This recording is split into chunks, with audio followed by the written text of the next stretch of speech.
నమస్కారం, I'm Santosh. Indian polity by M Laxmikanth. ఈ సిరీస్లో ఇది సెకండ్ లెక్చర్. లెక్చర్ 1లో బ్రిటిష్ వాళ్ళు ఎట్లా వచ్చిర్రు, వాళ్ళకు పొలిటికల్ పవర్గా ఎట్లా ఎదిగిర్రు అని చెప్పేసి మనం స్టెప్ బై స్టెప్ డిస్కస్ చేసుకున్నాం. అట్లనే రెగ్యులేటింగ్ యాక్ట్ ఆఫ్ 1773 గురించి కూడా ఆ యాక్ట్ యొక్క ఇంపార్టెన్స్, యాక్ట్ యొక్క ఫీచర్స్ అనేటివి మనం డిస్కస్ చేసినాం. 1773 నుంచి 1858 ఈస్ట్ ఇండియా కంపెనీ రూల్ ఉన్నప్పుడు ఇట్లా various acts British parliament pass చేసింది. 1773 యాక్ట్, 81, 84, 86 ఇట్లా వేరియస్ యాక్ట్స్ ఉన్నాయి. మనం మెల్లిమెల్లిగా స్టెప్ బై స్టెప్ ఈ యాక్ట్స్ గురించి మనం తెలుసుకుందాం. అట్లనే ఆఫ్టర్ 1857 సిపాయి మీటింగ్ తర్వాత బ్రిటిష్ గవర్నమెంట్ డైరెక్ట్గా టేక్ ఓవర్ చేసింది అని మనం చెప్పుకున్నాం. సో ఇప్పటి సంది 1947 వరకు, అంటే 1858 నుంచి 1947 వరకు డైరెక్ట్గా బ్రిటిష్ గవర్నమెంట్ డైరెక్ట్గా మనల్ని రూల్ చేస్తుంది. 1858 నుంచి 1947 మధ్యలో ఇట్లా వేరియస్ యాక్ట్స్ ఉన్నాయి. ఈ యాక్ట్స్ గురించి కూడా మనం ఫర్దర్ సెషన్స్లో మనం తెలుసుకుందాం. రెగ్యులేటింగ్ యాక్ట్ ఆఫ్ 1773 తర్వాత important act amending act of 1781. ఎందుకు అమెండ్మెంట్ తీసుకురావడానికి గల మెయిన్ రీజన్స్ ఏంటి అంటే 1773లో కొన్ని ప్రాబ్లమ్స్ ఉండే, డిఫెక్ట్స్ ఉండే. ఆ డిఫెక్ట్స్ని రెక్టిఫై చేయడానికి 1781లో ఒక అమెండ్మెంట్ అనేది తీసుకొని వచ్చారు.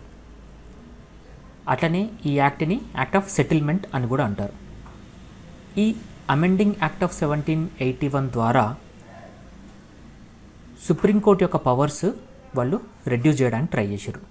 అట్లనే జీజీఏసీ అంటే గవర్నర్ జనరల్ ఇన్ కౌన్సిల్ పవర్ని ఇంక్రీజ్ చేయడానికి ట్రై చేశారు. అది ఎట్లనో మనం చూద్దాం. గవర్నర్ జనరల్ని అట్లనే గవర్నర్ జనరల్ కౌన్సిల్ని మనం 1773 యాక్ట్లో ఒక ఫీచర్ ఉండే. గవర్నర్ ఆఫ్ బెంగాల్ని గవర్నర్ జనరల్ ఆఫ్ బెంగాల్గా డిజిగ్నేట్ చేసి ఆయనకు అసిస్ట్ చేయడానికి ఒక ఎగ్జిక్యూటివ్ కౌన్సిల్, అందులో 4 మెంబర్స్ ఉంటారు అని చెప్పేసి 1773 యాక్ట్లో మనం చదువుకున్నాం. ఇప్పుడు ఏమైంది అంటే ఈ గవర్నర్ జనరల్ని అలాగే ఎగ్జిక్యూటివ్ కౌన్సిల్ని ఈ సుప్రీంకోర్టు జ్యూరిస్డిక్షన్ నుంచి బయటికి తీసుకొచ్చారు. అంటే దీని మీనింగ్ ఏంటి అంటే సుప్రీంకోర్టు వీళ్ళ మీద తీర్పు చెప్పడానికి లేదు. ఎప్పుడు వాళ్ళ అఫీషియల్ కెపాసిటీలో వాళ్ళు ఏమన్నా యాక్షన్ తీసుకున్నప్పుడు. అఫీషియల్ కెపాసిటీ అంటే ఏంది? During their office period. అంటే వాళ్ళు 4 or 5 years టర్మ్ వరకు వాళ్ళని ఆ ఎగ్జిక్యూటివ్ కౌన్సిల్లో ఆఫీసర్స్ లాగా అపాయింట్ చేస్తారు. సో ఆ టైం పీరియడ్లో వాళ్ళు ఏదైనా యాక్షన్స్ తీసుకున్నప్పుడు సుప్రీంకోర్టులోకి వెళ్ళి మళ్ళీ కేసు చేయడానికి కానీ, సుప్రీంకోర్టు వాళ్ళ తీసుకున్న యాక్షన్స్ మీద తీర్పు చెప్పడానికి కానీ వీల్లేదు. ఇదే ఫీచర్ని మనం ఎట్ ప్రజెంట్ మన కాన్స్టిట్యూషన్లో కూడా చూడొచ్చు. ప్రెసిడెంట్ కానీ లేకపోతే గవర్నర్ కానీ వాళ్ళు respective council of ministers decision పైన వీళ్ళ డెసిషన్ ఆధారపడి ఉంటుంది. అట్లనే ప్రెసిడెంట్ టైం పీరియడ్లో ఈయన తీసుకున్న డెసిషన్స్ కానీ లేకపోతే గవర్నర్ తీసుకున్న డెసిషన్స్ కానీ మళ్ళీ సుప్రీంకోర్టు కానీ హైకోర్టు కానీ మనం వెళ్ళేసి కేసు చేయడానికి లేదు. ఇక్కడ జ్యుడిషియల్ ఇంటర్ఫియరెన్స్ అనేది లేదు. గవర్నర్ జనరల్ అట్లనే కౌన్సిల్తో పాటు ఇంగ్లీష్ ఈస్ట్ ఇండియా కంపెనీలో వర్క్ చేసే సర్వెంట్స్ను కూడా సుప్రీంకోర్టు జ్యురిస్డిక్షన్ నుండి ఎగ్జామ్ చేశారు for their official action, not for their personal actions. అట్లనే మనం ఆల్రెడీ ఒకసారి చూసుకున్నాం. 1764లో బ్యాటిల్ ఆఫ్ బక్సర్ జరుగుతుంది. 1765లో మొఘల్ కింగ్ షా ఆలం నుంచి దివానీ రైట్స్ పొందిరు అని. రెవెన్యూ మ్యాటర్స్ అంటే ట్యాక్స్ ఎంత ఫిక్స్ చేయాలి, ట్యాక్స్ కలెక్షన్ చేసేటప్పుడు ఏమైనా డిస్ప్యూట్స్ వచ్చినప్పుడు ఈ డిస్ప్యూట్స్ అనేటివి కూడా సుప్రీంకోర్టు దగ్గరికి పోవద్దు, అవి సుప్రీంకోర్టు జ్యూరిస్డిక్షన్లోకి రావు అని చెప్పేసి ఈ యాక్ట్ ద్వారా చెప్పారు. ఇంకో ఫీచర్ ఏంటి అంటే కలకత్తాలో ఎంతమంది ఉంటే వాళ్ళందరూ కూడా సుప్రీంకోర్టు జ్యూరిస్డిక్షన్లోకి వస్తారు. అట్లనే వాళ్ళ పర్సనల్ లా సుప్రీంకోర్టు అడ్మినిస్టర్ చేయాలి. హిందూస్ని అకార్డింగ్ టు హిందూ లా, ముస్లిమ్స్ని అకార్డింగ్ టు మొహమ్మదియన్ లా. వాళ్ళ లాస్ ప్రకారం వాళ్ళ లాస్ ఎట్లా చెప్తాయో దాన్ని బట్టి సుప్రీంకోర్టు జడ్జిమెంట్ ఇవ్వాలి అని ఈ యాక్ట్ ద్వారా చెప్పారు. సుప్రీంకోర్టు కన్నా ముందు ప్రావిన్షియల్ కోర్ట్స్ ఉంటుండే. యాక్చువల్గా ఇప్పుడు మన ప్రజెంట్ సిచ్యువేషన్ తీసుకుంటే డిస్ట్రిక్ట్ కోర్ట్స్ ఇచ్చిన తీర్పుని మనం హైకోర్టులో క్వశ్చన్ చేయొచ్చు, హైకోర్టులో ఇచ్చిన తీర్పుని మనం సుప్రీంకోర్టులో క్వశ్చన్ చేయొచ్చు. ఈ ఫెసిలిటీని అపెలేట్ జ్యూరిస్డిక్షన్ అంటారు. అంటే సుప్రీంకోర్టుకి ఈ అపెలేట్ జ్యూరిస్డిక్షన్ అనేది ఉంది. కానీ ఈ అమెండింగ్ యాక్ట్ ఆఫ్ 1781 ద్వారా ప్రావిన్షియల్ కోర్ట్స్ ఇచ్చిన తీర్పుని సుప్రీంకోర్టు దగ్గరికి తీసుకురావద్దు. మరి అవి ఎక్కడ మనం తీసుకుపోవాలి? గవర్నర్ జనరల్ కౌన్సిల్ దగ్గరికి తీసుకుపోవాలి. ఇక్కడ అబ్జర్వ్ చేసినట్టయితే సుప్రీంకోర్టు యొక్క పవర్స్ని రెడ్యూస్ చేస్తుర్రు, గవర్నర్ జనరల్ కౌన్సిల్ పవర్స్ని ఇంక్రీజ్ చేస్తుర్రు. అట్లనే గవర్నర్ జనరల్ అండ్ కౌన్సిల్ వాళ్ళు రూల్స్ అండ్ రెగ్యులేషన్స్ పాస్ చేయొచ్చు ప్రావిన్షియల్ కోర్ట్స్కి, అలాగే ప్రావిన్షియల్ కౌన్సిల్స్కి. మెల్లిమెల్లిగా ఒక సెంట్రలైజ్డ్ అథారిటీ అనేది తయారవుతుంది మీరు అబ్జర్వ్ చేసినట్టయితే. So that was all about amending act of 1781. Next important act pits India act of 1784. ఇక్కడ కనిపిస్తున్న ఈ పెద్ద మనిషే విలియం పిట్. ఈయన 1784 ఆ టైంలో బ్రిటిష్ ప్రైమ్ మినిస్టర్గా ఉండే. ఈయన ప్రైమ్ మినిస్టర్గా ఉన్న కాలంలో 1784లో ఈ బిల్ని బ్రిటిష్ పార్లమెంట్లో ఇంట్రడ్యూస్ చేసిండు. అందుకని ఈ యాక్ట్ని మనం పిట్స్ ఇండియా యాక్ట్ ఆఫ్ 1784 అని అంటాం. మెయిన్ ఇంపార్టెంట్ ఫీచర్స్ ఏంటి? ఈ యాక్ట్ ద్వారా ఈ ఈస్ట్ ఇండియా కంపెనీ ఒక commercial functions and political functions divide చేశారు. కమర్షియల్ ఫంక్షన్స్ అంటే ఏంది? ట్రేడ్కి సంబంధించినవి. బ్రిటన్కి ఇండియాకి మధ్యలో ట్రేడ్కి సంబంధించిన విషయాలన్నీ కమర్షియల్ ఫంక్షన్స్. మరి పొలిటికల్ ఫంక్షన్స్ అంటే civil law, civil police, law and order maintain చేయడం కానీ, మిలిటరీ ఆర్మీని మెయింటైన్ చేయడం కానీ, లేకపోతే రెవెన్యూ ఫిక్స్ చేయడం కానీ, రెవెన్యూ ట్యాక్స్ కలెక్షన్ చేయడం కానీ, ఇవన్నీ కూడా పొలిటికల్ ఫంక్షన్స్ కిందకి వస్తాయి. కమర్షియల్ ఫంక్షన్స్ అన్నీ కూడా కోర్ట్ ఆఫ్ డైరెక్టర్స్ దగ్గరనే ఉంచారు. కోర్ట్ ఆఫ్ డైరెక్టర్స్ ఎవరు? ఈ ఇంగ్లీష్ ఈస్ట్ ఇండియా కంపెనీ ఒక గవర్నింగ్ కౌన్సిల్. కానీ ఈ పొలిటికల్ ఫంక్షన్స్ రెగ్యులేట్ చేయడానికి ఒక కొత్త బాడీని ఎస్టాబ్లిష్ చేసిర్రు పిట్స్ ఇండియా యాక్ట్ ఆఫ్ 1784 ద్వారా. This is very important.